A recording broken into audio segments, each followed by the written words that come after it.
अय हुसैन, अय हुसैन, अय हुसैन, जीते रहो शबीर पे मरने वालों, मरने वालों। हमें हुसैन मनाने वाले आबाद रहे।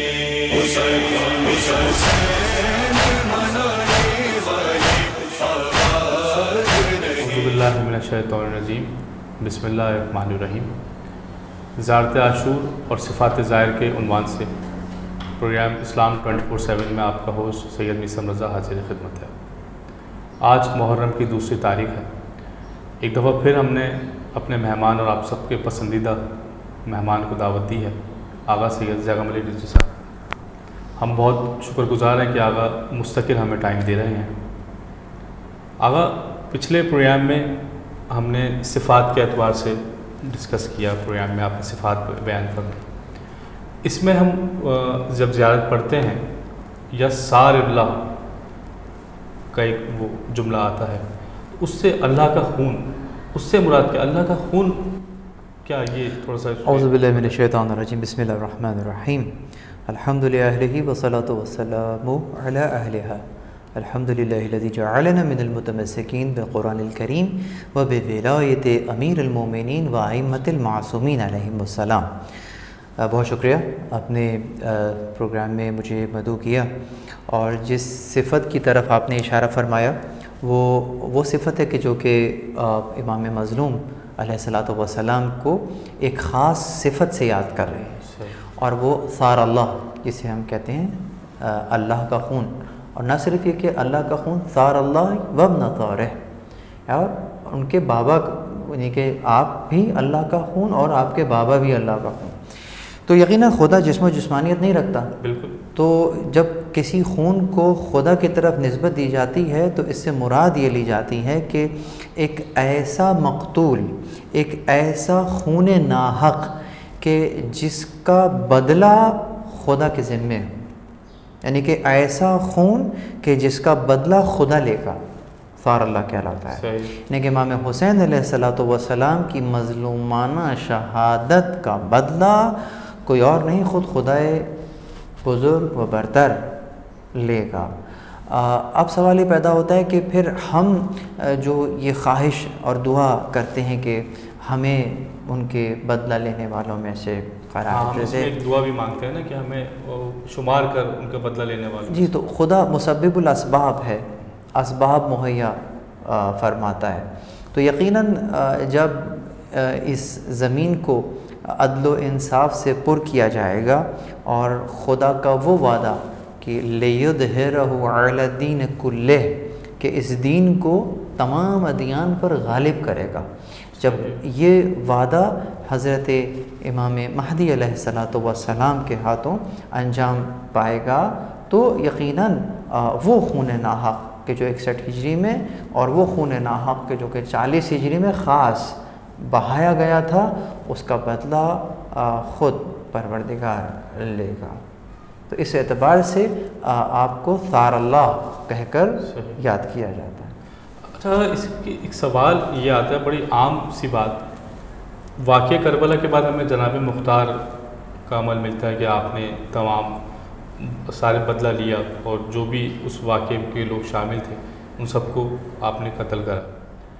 तो फिर हम दुआ मांगते हैं कि बदला लेगा, हम भी दुआ मांगते हैं कि या अल्लाह तू हमें शुमार कर उसमें कि मैं बदला ले सकूं। अगर हम जब तक हयात हैं, जब तक हयात हैं, जब अगर मर गए तो हम तो शामिल नहीं होंगे।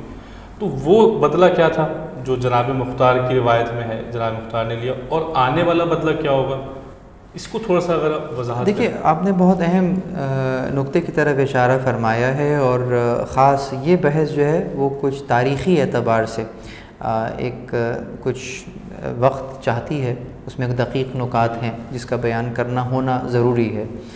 मुख्तार सक़फ़ी अल्लाह उन पर रहमत नाजिल फरमाए, यकीनन उन्होंने कातिलाने हुसैन को ढूंढ ढूंढ कर जो है वो कत्ल किया, उन्होंने वासिल जहन्नम किया, और जो कि यकीन एक अच्छा अमल है। लेकिन सवाल ये पैदा होता है कि क्या मुख्तार ने वाक़तन करबला का वो बदला ले लिया? क्या वाक़तन हम ये कह सकते हैं कि उस खून का बदला लिया जा चुका? क्या इमाम हुसैन अलैहिस्सलाम के खून का बदला चंद अफराद को कत्ल करके मिल जाएगा? ये ख़ुद एक सवाल है, जिसको एक शायर ने भी कहा है ना कि हश्र तक सोच अक्ल इंसानी, सिर्फ असग़र का खून बहा क्या है। तो यकीनन सिर्फ असग़र का खून बहा क्या है, तो इनके घर का जो असग़र है उसका क्या खून बहा है। हम मौला मुत्तक़ियान की बात करें, हम इमाम हुसैन अलैहिस्सलाम की बात करें, तो यकीनन वो जो बदला खून का लिया जाएगा, किससे लिया जाएगा? अगर गौर कीजिए तो तागूत से बदला लिया जाएगा। तागूत से बदला ऐसे लिया जाएगा कि वो विलायत के जो कि परवरदिगार आलम की विलायत है, यानी कि वो विलायत के जहाँ परवरदिगार आलम जिनका वली है और निकाल लेता है ज़ुल्मात से नूर की तरफ, और जो इस चीज़ को झुटलाते हैं वल्लज़ीना कफ़रू औलियाहुम तागूत, उनके औलिया तागूत हैं, युख़रिजूनहुम मिनन नूर इला ज़ुल्मात, वो उन्हें नूर से ज़ुल्मात की तरफ ले जाते हैं। तो हमें ये नज़र आता है कि यकीनन एक खुदा की विलायत के मुकाबले पर जो विलायत कायम होती है वो तागूत की विलायत कायम होती है। यही वो विलायत है कि जिसका किला कमा हो जाएगा, लियुज़हिरहु अलद्दीन कुल्लिह, तमाम अध्ययन के ऊपर यही दीन गालिब हो जाएगा। ये विलायत की जो कि इस वक्त वाक़ियतन तकवीनी एतबार से तो गालिब है, लेकिन जिसको हम ज़मीनी हक़ाइक़ कहेंगे, ग्लोब के ऊपर ये विलायत कायम नहीं हो सकी। आज दुनिया में आप देखें शिर्क मौजूद है, आज दुनिया में कुफ्र मौजूद है, आज दुनिया में लादीनियत मौजूद है, आज दुनिया में इस्लाम के मुकाबिल मज़ाहिब मौजूद हैं, लेकिन वो कौन सा वक्त होगा कि जब पूरे ग्लोब के ऊपर दीन इस्लाम ही का गलबा होगा? तो वो यकीनन वो आखिरी दौर होगा कि इमाम अलैहिस्सलातु वस्सलाम के हाथों इस ज़मीन पर अदल व इंसाफ नाफिज होगा, खुदा की ज़मीन पर खुदा का कानून नाफिज होगा, और फिर ये ज़मीन अपने ख़ज़ानों को उगल देगी, आसमान से बरकतें नाजिल होंगी और आसमान और ज़मीन अपने ख़ज़ाने उगल देंगे। तो यकीनन उस माहौल में फिर जो मुआशरा तश्कील पाएगा ये बहुत तेज़ी से अपने कमाल के सफ़र को तय पाएगा। जैसे भी आपने बयान किया कि हम बदले की बात कर रहे थे कि जनाब अली असगर का खून बहा क्या है उसी का, तो इसमें हम एक ये भी उस ग्रोह पे लानत करते हैं, जब हम ज़ियारत पढ़ते हैं कि खुदा लानत करे उस ग्रोह पर कि जिसने आपको आपके मकाम से हटा दिया। तो वो मकाम क्या था? सबके अपने अपने मकाम हैं, जो जितने भी शोहदा हैं वाक़या करबला के, तो इमाम का क्या मकाम था? कौन से मकाम से हटा दिया? देखिए, इस जुमले को समझने के लिए हमें माजी में जाना होगा, और ख़ास पैगम्बर अकरम सल्लल्लाहु अलैहि वसल्लम ने 10 हिजरी में वो जो खुतबा दिया और गदीर के मकाम के ऊपर एक ख़ास अहमियत की तरफ इशारा फरमाया। मैं ये नहीं कहूँगा आयत पढ़ी, बल्कि आयत की तरफ इशारा फरमाया। आयत तो इस अंदाज से थी कि अन्नबी औला बिल मुमिनीन मिन अनफुसिहिम, कि ये जो नबी है वो मोमिनीन के नफूस पर उनसे ज़्यादा औलियत रखता है। इस आयत की तरफ रसूलुल्लाह ने इशारा फरमाया कि अलस्तु औला बिकुम अनफुसिकुम, क्या मैं तुम पर तुमसे ज़्यादा औलियत नहीं रखता? यानी कि क्या मैं तुम्हारे नफूस पर तुमसे ज़्यादा औलियत नहीं रखता? तो सब ने एक ज़ुबान होकर कहा था क़ालू बला, क्यों नहीं। यानी रसूलुल्लाह मोमिनीन के नफूस के ऊपर उनसे ज़्यादा औलियत रखते हैं। रसूलुल्लाह की मर्ज़ी मोमिनीन की मर्ज़ी पर गालिब है, ना कि मोमिनीन की मर्ज़ी रसूलुल्लाह की मर्ज़ी पर गालिब है। इसके बरक्स नहीं है मामला। तो अब रसूलुल्लाह का मकाम क्या है? रसूलुल्लाह का मकाम ये है कि वो तुम्हारे मौला हैं। मौला यानी औला बतसर्रुफ़ हैं, ये रसूलुल्लाह का मकाम। ये रसूलुल्लाह को मकाम किसने दिया? खुदा ने दिया, क्योंकि रसूलहू उसका रसूल है, खुदा ने इनको ये मकाम दिया है। यही मकाम परवरदिगार आलम ने जो मकाम इन्हें दिया। अच्छा, यहाँ बहस है, एक मकाम है एक मकाम है। अच्छा, मकाम पे ज़म्मा है और मकाम पे फ़तह है। मकाम कहते हैं किसी जगह को और मकाम कहते हैं दर्जे को। अच्छा, मुकाम मकाम, मुकाम और मकाम। मुकाम यानी कोई जगह, मकाम यानी दर्जा। अहले बैत अलैहिस्सलाम के दुश्मन पर जो आप लान कर रहे हैं, ये नहीं कह रहे कि मुकाम से हटा दिया, मकाम से हटा दिया। तो वो मकाम कौन सा मकाम था? वो ये मकाम था कि औला ब तसर्रुफ़। और जब सबसे इकरार ले लिया तो कहा मन कुन तो मौला फहद अली मौला, कि जिसका मैं मौला हूँ ये अली उसके मौला है। यानी अली अलैहिस्सलातु वस्सलाम की मौलायत, ये जो मौला अली को रुतबा, मर्तबा और मकाम मिला, कहाँ से मिला? ख़ुद रसूलुल्लाह ने दिया। अच्छा, ख़ुद रसूलुल्लाह ने अपने पास से दिया? जी नहीं, रसूलुल्लाह ने ऐलान फरमाया, मकाम खुदा ने दिया। क्यों? इसलिए खुदा का ओहदा है, ला यनालु अहदी यज़्ज़ालिमीन, मेरा ओहदा जो है वो ज़ालिमीन तक नहीं जाता। तो ओहदा तो खुदा का है, रसूलुल्लाह ने ऐलान फरमाया है। यानी रसूलुल्लाह ने जो ऐलान फरमाया वो भी ख़ुद से नहीं फरमाया, ऐलान का हुक्म हुआ कि पहुँचा दो, तो आपने पहुँचाया। तो यकीनन अपने मौला के हुक्म से उन्होंने अली को मौला बना दिया, मौला ने मौला के हुक्म से मौला बना दिया। तो अब ये मकाम, ये जो मकाम है, मुकाम गदीर पर जो मकाम अली है, मुकाम गदीर पर जो मकाम, सुभान अल्लाह, जो मुकाम गदीर पर जो मकाम अली है वो औलियत रखता है, औला ब तसर्रुफ़ रखता है मोमिनीन के क़ुलूब के ऊपर। यही वो मकाम था कि जिसको बाकी रखना था, लेकिन हटा दिया और उनको वो हक़ रहबरी न दिया। और इस डी ट्रैक होने का जो भयानक नतीजा निकलता है वो हमें करबला के मैदान में नज़र आता है कि वो हुज्जत खुदा कि जिसका ये मकाम था कि ये औला ब तसर्रुफ़ है, इसका मर्तबा वो मर्तबा था जो अल्लाह ने इसे दिया है। उम्मत ने इसे वो मकाम नहीं दिया जो अल्लाह ने दिया था और अपनी मर्ज़ी को इन पर तसल्लुत कर दिया, ना कि इनकी मर्ज़ी को अपने ऊपर नाफिज करते। और वो मर्तबा जो खुदा ने दिया था उस मर्तबे का पास रखते, इन्होंने उन्हें उस मर्तबे से गिरा दिया कि जिस मर्तबा परवरदिगार ने आपको दिया था। यही वजह है कि गदीर और करबला में बहुत गहरा रिश्ता है, बहुत गहरा ताल्लुक़ है। और वो गहरा ताल्लुक़, ये गहरा ताल्लुक़ है कि जो गदीर है, ख़ुद गदीर वो आवाम की करबला है, अवाम की करबला, सही। और जो करबला है वो खवास की गदीर है, सही। अगर मैं आपकी इस बात को, हम ब्रेक का वक्त हो जाता है, हम ब्रेक के बाद यहीं से इसको आगाज़ करेंगे। नाज़रीन, हमारे ब्रेक का वक्त हो जाता है, हम अपनी गुफ्तगू का आगाज़ ब्रेक के बाद यहीं से करेंगे। ग़म हुसैन मनाने वाले आबाद नहीं, ग़म हुसैन मनाने वाले आबाद। अपनी गुफ्तगू का आगाज़ वहीं से करते हैं जहाँ से हमने मुनक़ता किया था। आगा भी आपने ब्रेक से पहले फरमाया था कि करबला जो है हवास की गदीर है, खवास की गदीर है, और गदीर जो है अवाम की करबला है। इसको थोड़ा सा वजाहत करें। जी हाँ, ये सुनहरी हरूफ से लिखने वाला जुमला है और अपने सामने एक दीवार पर लिख कर लगाएँ ताकि हम ये देखें कि हम कहाँ खड़े हुए हैं। हम गदीर अवाम की करबला इस अंदाज से है कि जब हम गदीर में देखते हैं तो एक हुज्जत खुदा, खुदा के हुक्म से दूसरे हुज्जत खुदा के लिए बैत तलब कर रहा है। यानी गदीर में हुज्जत खुदा बैत तलब कर रहा है, मांग रहा है बैत करो।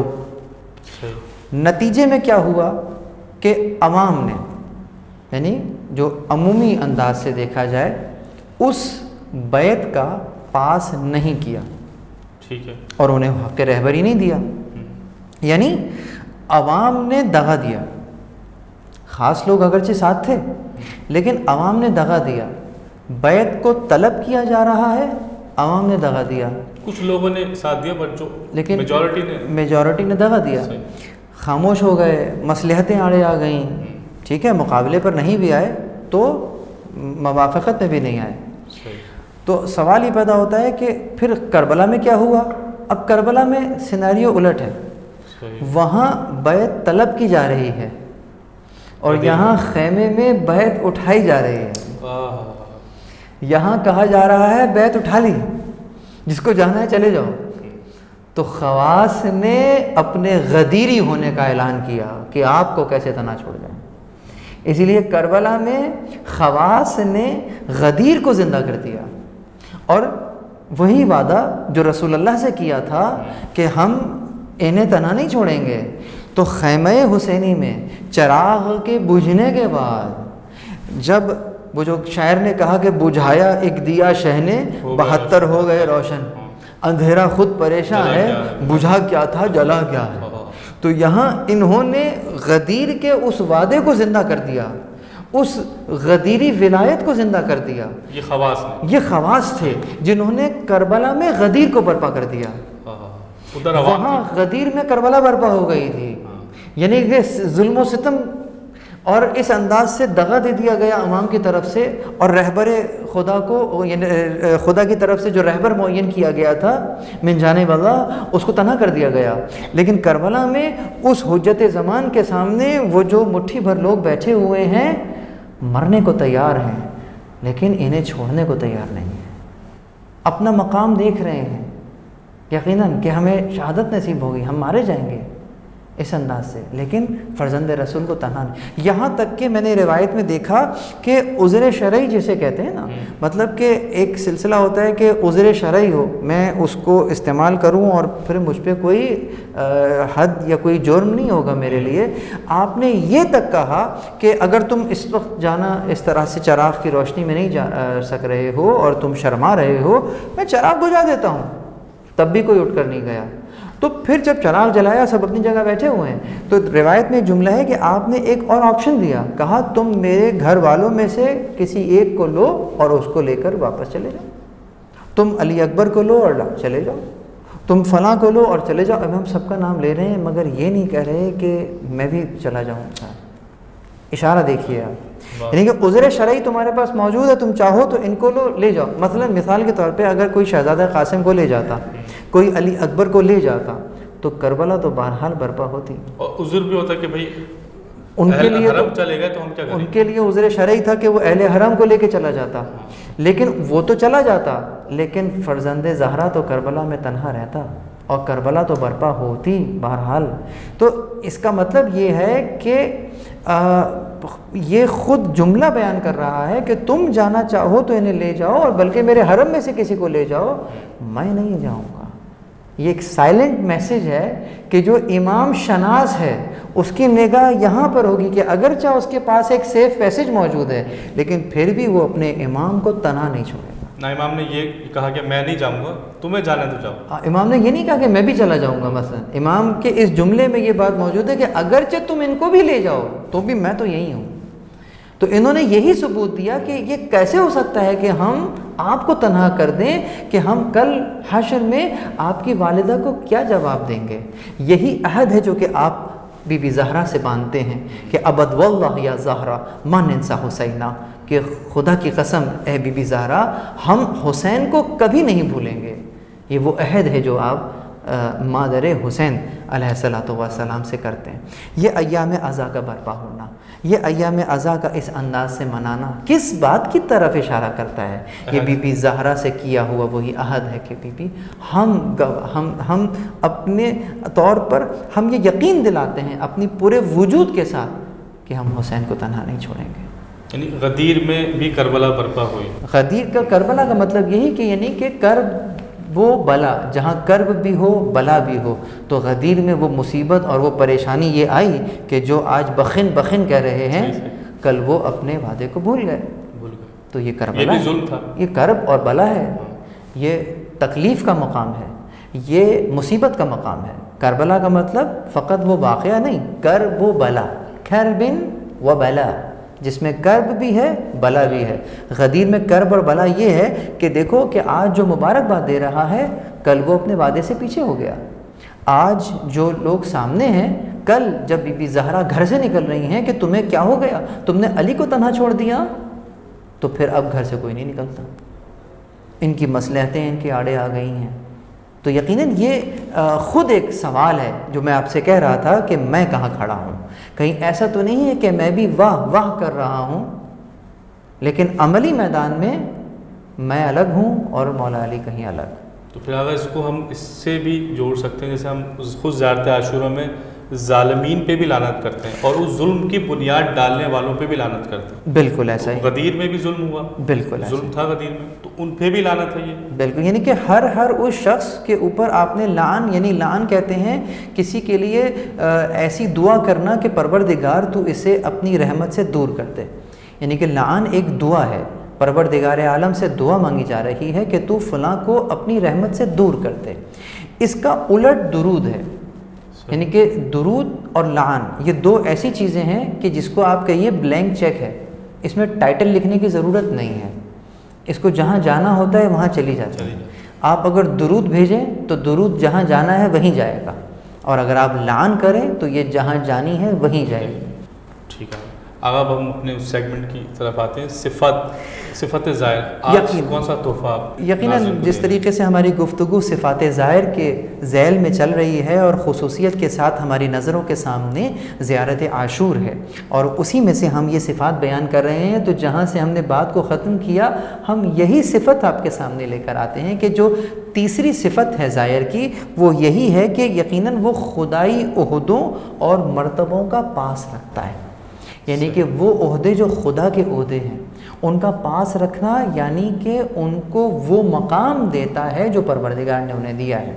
इसीलिए कहता है कि वो जो जुमला मैंने आपके सामने अर्ज़ किया कि वल्लाअनल्लाहु उम्मतन दफ़अतकुम अन मकामिकुम, यानी ये दुआ कर रहा है परवरदिगार से कि परवरदिगार तू अपनी रहमत हटा ले उन लोगों के ऊपर कि जिन्होंने इन्हें उनके मकाम से हटा दिया जो तूने इन्हें दिया था। तो इसको पलट दीजिए भाई, तुम अगर किसी के लिए बद्दुआ कर रहे हो तो ख़ुद तुम्हारा वजीफ़ा क्या होना चाहिए? अगर कोई उनको उनके मकाम से हटा रहा है तो वो काबिल बद्दुआ है, वो काबिल लान है। तो पलटकर ज़ाहिर की सिफ़त क्या होगी? ज़ाहिर के अंदर कभी भी ये सिफ़त जमा नहीं हो सकती कि वो अपने वक्त के इमाम को उनके मकाम से हटा दे। तो ये ओहदों का पास रखता है, ये मर्तबों का पास रखता है और यकीनन उनको वो मकाम देता है जो अल्लाह ने उन्हें दिया था। साथ ही वो दूसरा काम करता है, ये चौथी सिफ़त आ जाएगी, और वो ज़ालिमीन से बेज़ारगी है। ये ज़ालिमीन से बेज़ारगी वो इस अंदाज से करता है कि वल्लाअनल्लाहु, बहुत तवज्जो रखें, ये जुमले बहुत नूरानी जुमले हैं। लअनल्लाहु मुमहदीन, अब ये मुमहदीन कौन है? मुमहदीन लहुम बितमकीन मिन क़ितालिकुम, कि वो लोग कि जिन्होंने रसूलुल्लाह के नवासे जो यहाँ करबला में मौजूद हैं अपनी आल और औलाद के साथ, जिन लोगों ने इन लोगों को कि जो इनके मुकाबले पर आ गए हैं तलवारें और नेज़े लेकर और इनको कत्ल के दर पर हैं, तो तू उन लोगों पर भी लान कर परवरदिगार खुदा, उनको तू अपनी रहमत से उन्हें दूर कर दे जिन्होंने इनको इस हालत तक पहुँचाया है कि ये खुद इमाम ज़मान के सामने नेज़ा लेकर आ गए हैं। यानी जिन्होंने इनको भेजा है, जिन्होंने इनकी ज़मीना साजी की है। आप समझ रहे हैं, बात 61 हिजरी में नहीं है, ये तो सामने मौजूद हैं, लेकिन वो कौन है जिसने ज़मीना साजी की है कि पहले से बर्पा हो, ऐसा माहौल बन जाए कि ये लोग इमाम के मुकाबले पर नेज़े लेकर आ जाएं, तो उनके ऊपर भी लानत हो। लअनल्लाहुल मुमहदीन लहुम बितमकीन, तमकीन का मतलब होता है जो इन्हें जंग की क़ुव्वत फराहम करे। यानी ये नेज़ा इनके हाथ में अचानक नहीं आया है, ये नेज़ा आने से पहले इसके जहन में ख्याल आया होगा। कौन था जिसने इनके जहन में ये ख्याल डाला? उस पर भी लानत। तो जो ज़ाहिर इतनी सी बात बर्दाश्त नहीं कर रहा, क्या उससे अपने ज़ात से ये तवक्को है कि वो इमाम ज़मान के सामने आ जाए और इमाम ज़मान की राह में रुकावट बन जाए? तो यकीनन वो ऐसा कर नहीं सकता। तो वो ज़ालिमीन से बरी होगा कि मैं बरी हूँ, और फिर कहता है बरीअतु इलल्लाहि व इलैकुम मिनहुम व मिन अशियाइहिम व अतबाइहिम व औलियाइहिम। 3 लफ्ज़ इस्तेमाल हुए हैं, अशियाइहिम, अतबाइहिम व औलियाइहिम। तो बयान करते हैं कि मैं बरी हूँ खुदा के सामने और आपके सामने उनसे, उनके मददगारों, उनके पैरोकारों और उनके साथियों से। यानी जिसको हम, ये जो आप अशियाइहिम कहते हैं, ये शिर की जमा है। शिर मतलब उनके रास्ते पे चलने वाले पैर, तो वो मैं उनसे बरी हूँ। तो ये एक चौथी सिफत है जो कि ज़ाहिर हमेशा जुल्म से बरी होगा, और वो ज़ाहिर कि जो जुल्म से बरात का इजहार करे। बरी ये वही बरात है जो कि आप जिसको हम शब बरात कहते हैं ना, यानी कि वो हटा दिए जाते हैं। बहुत से लोगों पर से अज़ाब बरतरफ हो जाता है, बहुत से लोग जहन्नुम से आज़ाद हो जाते हैं, तो दूर हो जाते हैं। तो यहाँ पर आप कह रहे हैं मैं ज़ालिमीन से बरी हूँ। इसका मतलब मेरा उठता हुआ हर कदम इमाम ज़मान के ज़ुहूर के लिए ज़मीना साजी कर रहा है। तो ज़ाहिर की चौथी सिफत इमाम ज़मान अलैहिस्सलातु वस्सलाम के ज़ुहूर के लिए ज़मीना साजी है, इस तरीके से कि वो हर दौर के ज़ालिम का मुखालिफ नज़र आएगा और मज़लूम का साथी नज़र आएगा। ये वो वसीयत है जो कि आपके और मेरे आका इमाम अली अलैहिस्सलातु वस्सलाम ने की थी कि तुम ज़ालिम के मुखालिफ रहना और मज़लूम का साथ देना। ज़ालिम का शनाख्ती कार्ड चेक करके मैं उसकी मुखालिफत नहीं करूँगा, अमल से मैं ज़ालिम का मुखालिफ हूँगा और मज़लूम का साथ दूँगा।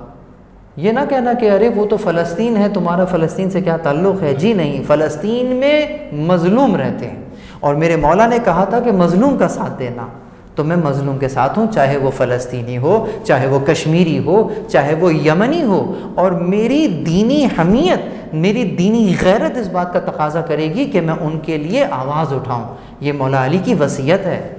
और जो ज़ालिम, चाहे वो इसराइल हो, चाहे वो अमेरिका हो, अमेरिका हो, ख़ास मैं अमेरिकन अवाम की बात नहीं कर रहा, मैं उन हुकूमतों की बात कर रहा हूँ जो कि अवाम का इस्तेहसाल करती हैं, चाहे वो दुनिया के किसी भी खित्ते में हो, चाहे वो कोई मुस्लिम मुल्क ही क्यों ना हो, अगर वहाँ पर हुक्मरान ज़ालिम हैं तो मैं उनका मुखालिफ हूँगा। आगा हम बहुत शुक्रगुज़ार हैं आपके कि आपने इतनी अच्छी और इतनी मालूमाती गुफ्तगू की, हमारे नाज़रीन की मालूमात में इजाफ़ा फरमाया। नाज़रीन कराम, हम उम्मीद करते हैं कि आपको हमारा ये प्रोग्राम पसंद आया होगा। अपने फ़ीडबैक से हमें लाजमी आगाह करें, आपके फ़ीडबैक की हमें बहुत ज़रूरत है।